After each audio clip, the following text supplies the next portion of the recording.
8 and 16-bit Christian games gained a bad reputation over the years, with guys like Angry Video Game Nerd painting them as silly. And maybe with some Christian games, they are. But others were actually decent to play too. Now don't get me wrong, no Christian-themed game has ever stood out in the same way as old masterpieces such as Mario, Zelda, and Sonic, but it depended on the game mechanics rather than the theme. And if a game developer was going to make a playable, Christian-based game with a good foundation in gameplay mechanics, why not simply copy the game engine from a more popular and critically acclaimed title? Hence, Wisdom Tree developed Super 3D Noah's Ark for Super Nintendo by using the game engine of one of the most popular 3D shooting games of all time, Wolfenstein 3D. The game unofficially released for Super Nintendo in 1994. Now, to be fair, Wisdom Tree did not steal the game engine. Rather, their parent company, Color Dreams, was a properly licensed buyer of ID Software's technology. Or is it id Software? The more interesting story is that id Software licensed their technology to Wisdom Tree as revenge for Nintendo censoring out important parts of Wolfenstein 3D in the SNES port, as if encouraging another developer to make a Christian game is supposed to be punishment. But according to an interview on the website Vintage Gamers with Wisdom Tree owner Brenda Huff in 2014, Color Dreams actually wanted to use the Wolfenstein engine to make a game based off the horror film Hellraiser. When that didn't happen, they decided to use the game engine for Wisdom Tree's Super 3D Noah's Ark instead. Wolfenstein 3D's censorship on SNES wasn't part of the reasoning for making Super 3D Noah's Ark, rather it's an old urban legend which everyone chooses to believe.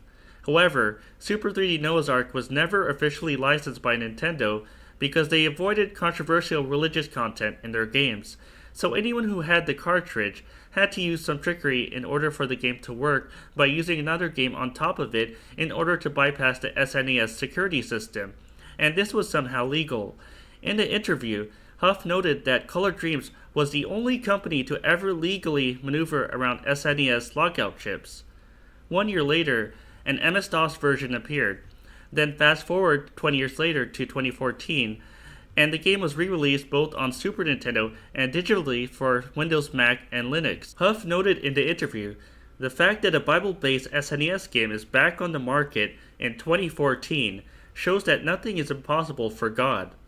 Well, God blessed them with one more release in 2015, as the Steam version was published by Pico Interactive with some minor enhancements over the original 1994 game. As usual, I'm reviewing the Windows version for Steam. As I said earlier, it copies the Wolfenstein 3D engine, so it has to be decent, right? For the most part, yes, it is decent. Keep in mind, this review is coming from someone who isn't really a fan of 3D shooters. The first thing to notice is that it is, in fact, Wolfenstein 3D. They simply painted over the engine with Noah's Ark. The main character is now Noah, and he needs to put the animals, which are mostly goats by the way, to sleep because they're acting up. He puts them to sleep by feeding them, but it's hard to simply go up to a goat or ostrich or ox and hand feed them. So God blesses Noah with various types of slingshots. Those who play 3D shooters more often can match each of the slingshots to the types of guns used in 3D shooters. For example, one of the weapons Noah uses feels exactly how a machine gun feels. There are 6 levels in all, with multiple floors, and a boss on the last floor of each level. To move to the next floor, the player has to find the stairs that lead up there, and usually finding those stairs involves finding the silver and gold keys. So is putting all the animals to sleep absolutely required to move on to the next floor? Maybe not, but your score will definitely be hurt if you're not confronting those animals and shooting them. In my case, I just wanted to find a way to the next floor, so I wasn't too concerned about being perfect, but it helps to take the time to shoot all of them and make sure they're all asleep, because sometimes the animals attack you out of nowhere and it slows you down. It's easier said than done, as Wisdom Tree did not hold back on the difficulty level despite selling this game in Christian bookstores. Putting the gray goats to sleep are easy enough, but the white ones are a bit tougher, and all the non-goat animals such as ostriches and oxen are even more harder to put to sleep. The floor designs are fine.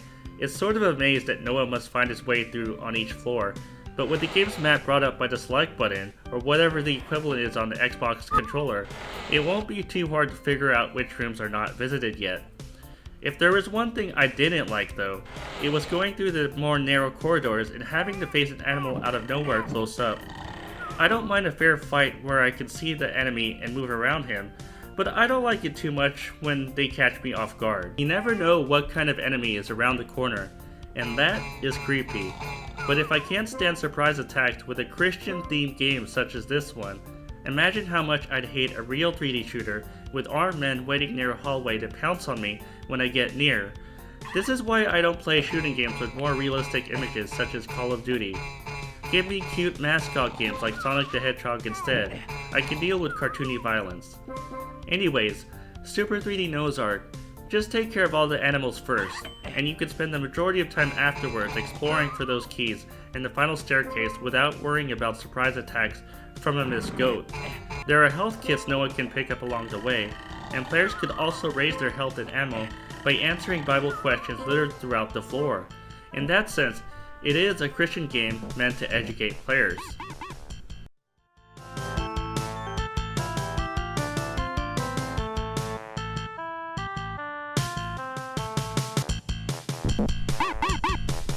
Players can save at any time they want, which does take some of the edge off the hard nature of this game. Can't get through one difficult part? Just save right before it happens, and then keep trying it and trying until you progress. It almost feels like cheating to do this. But for me, someone who isn't experienced with 3D shooters, having this feature was a godsend. Once you beat the normal floors, are the bosses hard? Well, on Super Easy they give a good challenge, but nothing an experienced gamer cannot handle. I'm sure on regular difficulty though, it's probably a heck of a lot tougher. Are we sure this game was sold in Christian bookstores? The game's high level of challenge on normal mode made me think about what kind of audience Super 3D Noah's Ark is made for. Yes, little kids might be attracted by the cute animals, but most of them will not pass the first level. So Super 3D Noah's Ark is essentially made for an older hardcore gamer who likes Wolfenstein 3D and who is Christian as well. This game is made for Christian gamers who love complex 3D shooters.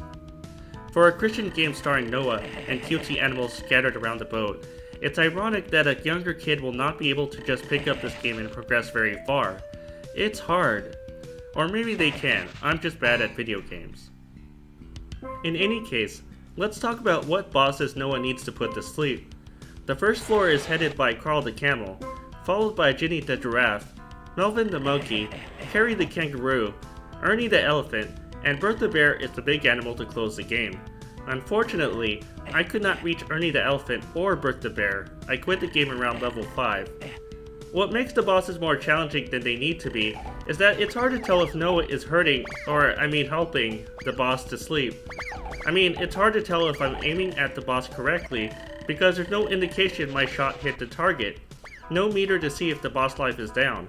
I guess it's understandable because they cannot depict animals taking damage in a Christian game, but a meter would help a lot. Also, the difficulty of each boss depends on what kind of guns, slingshots, Noah currently has. But even if you lack the right equipment at the moment, there's usually something to pick up around the boss floor. Sometimes it's even hidden behind a wall. That's the gameplay. As for the graphics, well, it's based on the old 16-bit game. It just has enhanced resolution and probably some improved textures. When the animals run up towards Noah, they become pixelated, but I assume that's just part of the charm of retro gaming. If nothing else, when I move around the floors, everything flows smoothly as it should. I don't think I experienced any hiccups in performance, even though my laptop is a cheap $300 laptop I bought at Staples and it's meant for office or schoolwork. This makes the game very accessible to most anyone. I never played the original game myself, so I won't catch every little difference between the two. From what I could tell in watching the playthroughs of the original version, the music seems a tad slower and the graphics are blurrier in the original 1994 release. Which is what you want when you're playing a 3D shooting game where you have to aim correctly at enemies, of course. Blurry graphics to give a challenge. Thank God I'm reviewing the Steam version, where everything else generally looks crisp enough that some minor pixelation doesn't detract from the gameplay. The game looks fine. As for the music, it's catchy, or what's there is catchy anyway. The main problem I have with most of these tracks is that they're too short. For the beginning floors, it's not a problem, but once you progress in the game, hearing the same short track for the entire 9 or 10 minutes takes a toll, especially with the music being so happy at times. It's almost like it's mocking me. Maybe it just takes me a long time to play through each floor. An advanced gamer can probably blitz through the higher levels in about half the time it takes me to play. But again, what audience is this made for then? Sunday school kids who are also hardcore 3D shooting fanatics? The Xbox 360 controller I used worked fine. I had no issues moving Noah around, no issues with the camera. If I missed shooting an animal, it wasn't the controller's fault. What I don't understand is how people with the original version used an SNES controller to play a 3D shooter. It must have been pretty difficult with just a D-pad and no second analog stick. There's no online mode in the Steam version, and if there's one thing I could recommend to bring Super 3D Noah's Ark onto another level, it is that. What would the online version entail? I'm not sure. Maybe a simple deathmatch format, maybe a battle royale, make the goats and other animals controllable, and the last person or animal who survives on the boat wins God's grace. I should say, when I first started playing Super 3D Noah's Ark, I got kinda dizzy, and I think it's because I'm not used to playing a 3D shooter. I didn't realize I could get sick playing a video game, as I never had before, but as mentioned, I also don't play 3D shooting games often enough. I got used to it though. I'm confident it wasn't the gameplay that made me sick. In any case, Super 3D Noah's Ark is $5 on Steam, and that is a reasonable price to pay for a game that will give most casual gamers a stiff challenge. It may even challenge gamers' experience at 3D shooting games. Oh, and yes, it is a fun way to learn about the Bible too. If you're a parent and your kid wants to play a 3D shooting game, well, give them the Super 3D Noah's Ark. In all seriousness, don't take the jokes on this game from other reviewers and YouTubers too seriously. It's a fun game that utilizes the Wolfenstein 3D engine in a clever fashion. It's only plagued by some repetitive music and maybe a normal difficulty level that's way too hard. Otherwise, it's a solid Christian 3D shooter. So, I'll give this game a 7.5 out of 10.